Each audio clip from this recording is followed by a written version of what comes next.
लोटा चढ़ाते चढ़ाते मेरा पूरा कम से कम मेरे को 8 साल हो गया और मेरी जिंदगी में सुख बिल्कुल नहीं आया।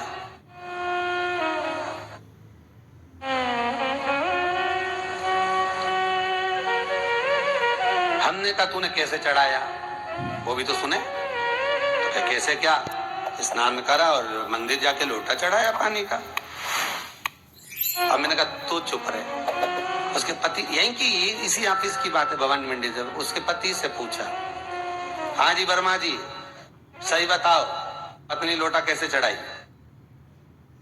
गुरुजी ना जाने कहां के महाराज के चक्कर में पड़ी, लोटा भर के पानी चढ़ाने जाए, नहाने के बाद बच्चा इतना सा रो रहा, चिल्ला रहा, पर उसको टच तक नहीं करे, किसी चीज के नहीं छुए, और बिल्कुल कोरी की कोरी साड़ी पहने, धुली हुई, पहले ही बाथरूम में टांग के धर दे, उसको कोई छू नहीं सकता, टाविल टच नहीं कर सकता, और ऐसी जाके शंकर जी के फिर लोटा चढ़ाए। मंदिर में अगर किसी ने छू लिया तो वापिस आ जाए, नहाए धोए फिर जाए। मैंने कहा बस अब तो तू ऐसी जिंदगी भर चढ़ाती रहे तो भोलेनाथ आएगा ही नहीं।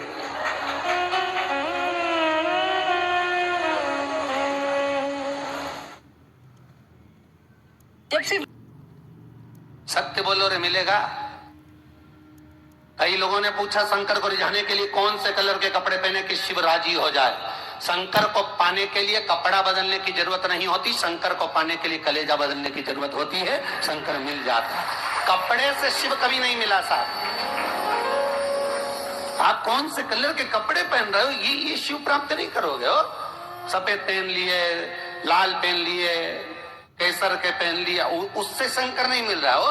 बहुत सारी रुद्राक्ष की माला धारण कर ली, हाथ में भी खूब सारा रुद्राक्ष पहन लिया, यहाँ पर भी पहन लिया, कान में भी रुद्राक्ष धारण कर लिया, जटा पे भी रुद्राक्ष लगा लिया, उससे शिव नहीं मिलने वाला हो।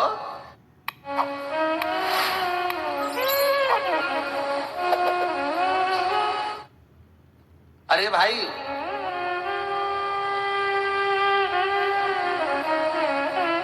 किसके पास में जा रहे हो आप जल चढ़ाने के लिए? जम के बोलिए जरा। शंकर जी के पास। शंकर जी कौन है? तुम्हारे कौन से मतलब नहीं है। भगवान को तो केवल इतना मतलब है कि आप मन कैसा लेकर आए हो। ये तन साफ करने से, स्नान करने से, खूब रगड़ रगड़ के नहाने से, लक्स पेयर से, खूब घिस घिस के नालों ने, क्रीम ने, पाउडर, डेंटिंग पेंटिंग करके फिर भगवान के पास जाओ और बढ़िया 2-4 घंटे तक फैशन करके भगवान को रिझाओ। भगवान दीजिएगा।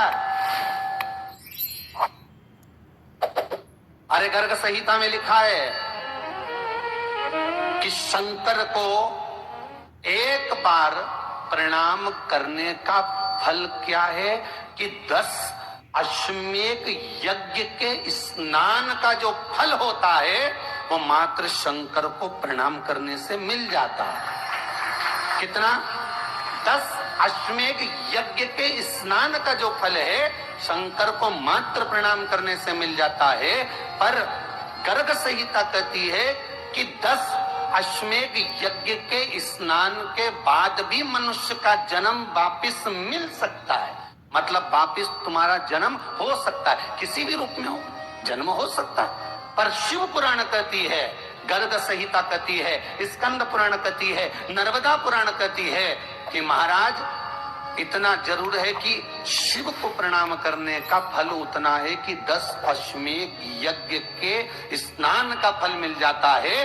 पर गर्ग संहिता कहती है कि शंकर के चरणों में अगर प्रणाम कर लिया तो ये पक्का है कि अश्वमेध यज्ञ का फल भले कट जाए पर शंकर के प्रणाम का फल नहीं कटता, उसका वापिस जन्म नहीं होता और वो शिव का हो जाता, वो शंकर का हो गया, फिर उसका जन्म नहीं है महाराज।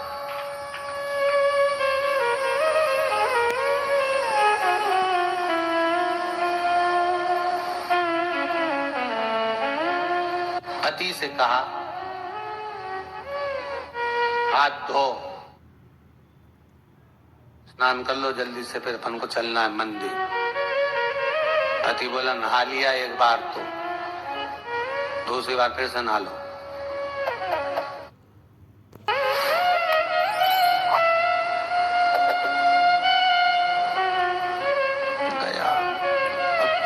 कहना माने तो कई घर में चंद्र घंटा से माथा बिड़ा, स्नान करा, फिर आया, चल।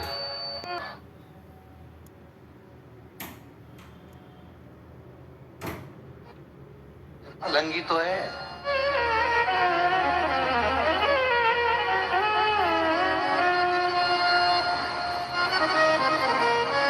फिर सना के होता।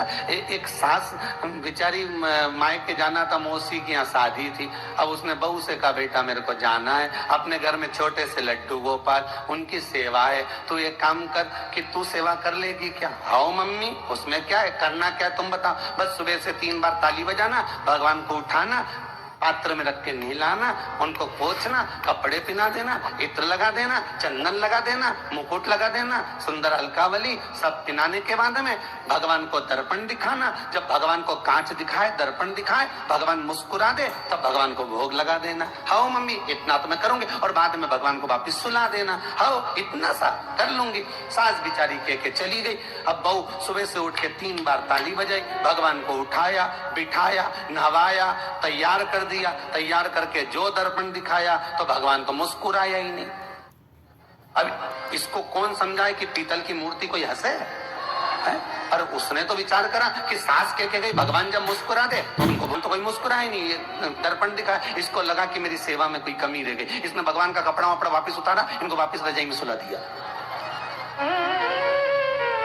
अब भगवान को वापिस रजाई में सुलाया, फिर आ गई, 3 बार फिर ताली बजाई, भगवान को फिर उठाया, फिर बिठाया, बिठाने के बाद में फिर उनको कपड़े वपड़े पहनाकर फिर दर्पण दिखाया, पर भगवान तो मुस्कुराया ही नहीं। फिर ये वापिस इस सेवा में गलती रह गई। वापिस इसने सब कपड़ा उतारा, भगवान को फिर सुला दिया।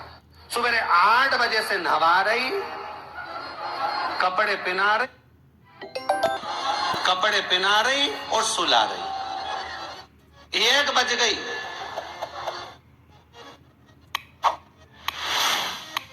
कुछ गलती रह गई होगी अपने सास के गई। अब की बार फिर भगवान को नहवाया। भगवान भी मन में सोचे नहवा रही, खवा तो कछु ना रही। 28 बार नहवा दिया। इसके बाप का क्या जाए, 29 बार भी नहवा देगी। सर्दी होगी तो हमको होगी, इसका क्या जाए। नहवा ही रही है और खवाती कुछ नहीं, फिर सुला देती है, फिर ताली बजा। अब क्या फिर आ गई और 29 बार फिर बैठ गई और फिर भगवान को नहवाया, कपड़े पहनाया, और पहनाने के बाद भगवान का श्रृंगार करके जैसे ही दर्पण उठाया, उठा के जो भगवान को दिखाने लगी, भगवान ने मन में सोचा अब की बार तो हंसी दूंगा, चाहे कुछ भी हो रहा। और भगवान दोनों दांत दिखा दिए।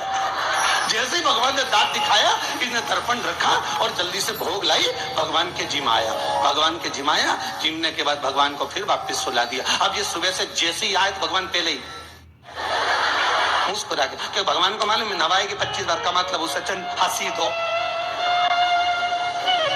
हंसने में क्या जाता, तो भगवान पहले से मुस्कुरा के बैठ जाए। अब एक दिन सास आ गई। सास ने कहा बहू अब सेवा मैं कर लूंगी। आओ मम्मी कर लो। मम्मी सेवा करने बैठी। मम्मी ने भी स्नान कराया, श्रृंगार करा, कपड़े पहनाए, मुकुट लगाया। सब लगाने के बाद जैसे ही सास कांच दिखाने के लिए दर्पण को उठाई, इतने में से मूर्ति में से आवाज आई, दर्पण तो तेरी बहू दिखाएगी, उसको बुला दे, बहुत जोरदार दिखाती, वो दिखा सकती, तू वापिस धर दे दर्पण, तेरे बस का नहीं। भगवान को भी लगा कि भैया सामने, अब इसमें कोई दिखावा था क्या? प्रेम, वात्सल्य था। भगवान भक्ति के बल पर ही था। फिर बैठ गए पलंग पे, नाव वापिस नाते नाते चले, मंदिर पहुंच गए। बात बताओ। हाँ, बेलपत्तर तो घर घर ही आई। जैसे ही बोली बेलपत्तर घर धरी आई, पति इसको घूर के देखा, 2 बार नवाया है और बेलपत्तर रखी आई घर। ये पति से कहती कि तुम लेने जाओ, उससे पति पहले ही बोल दिया था कि मेरा तो आज घुटना बहुत दुख रहा, बहुत घुटना दुख रहा।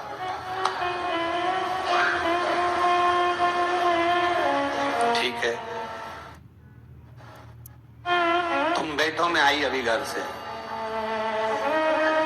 अब घर जाते जाते मालूम पड़े फिर कहीं का कोई छुआ गया तो नहाने बैठ गई। फिर आई, इसकी जो पूजन की थाली रखी थी, कोई भगत आया बेचारा, उसने सोचा मंदिर की थाली है, सब चढ़ा चुड़ू के चले गए। सब अकेले ही पूजन कर ली, मैं तो करा ही नहीं। ये नंदी जहां बैठा उसके पास में बैठा, सब चढ़ा गए। शंकर जी पे से उठा लिया, धो के चढ़ा के वो गई, वो चली गई। शिव ये नहीं कह रहा कि तुम वस्तुएं बटोर कर लाओ, शंकर कहता है तुम्हारे पास में मिल जाए तो समर्पित कर दो, नहीं मिले धोया, वापिस शिव को चढ़ा दिया, वापिस शंकर को समर्पित कर दिया। शिव स्वीकार करेंगे। एक महीने तक भी एक बेलपत्र को धोकर शंकर को रोज चढ़ाते रहो तो भी शंकर स्वीकार करेंगे। उसमें भगवान ये नहीं सोचेंगे कि निर्माल्य है, स्वीकार करेंगे।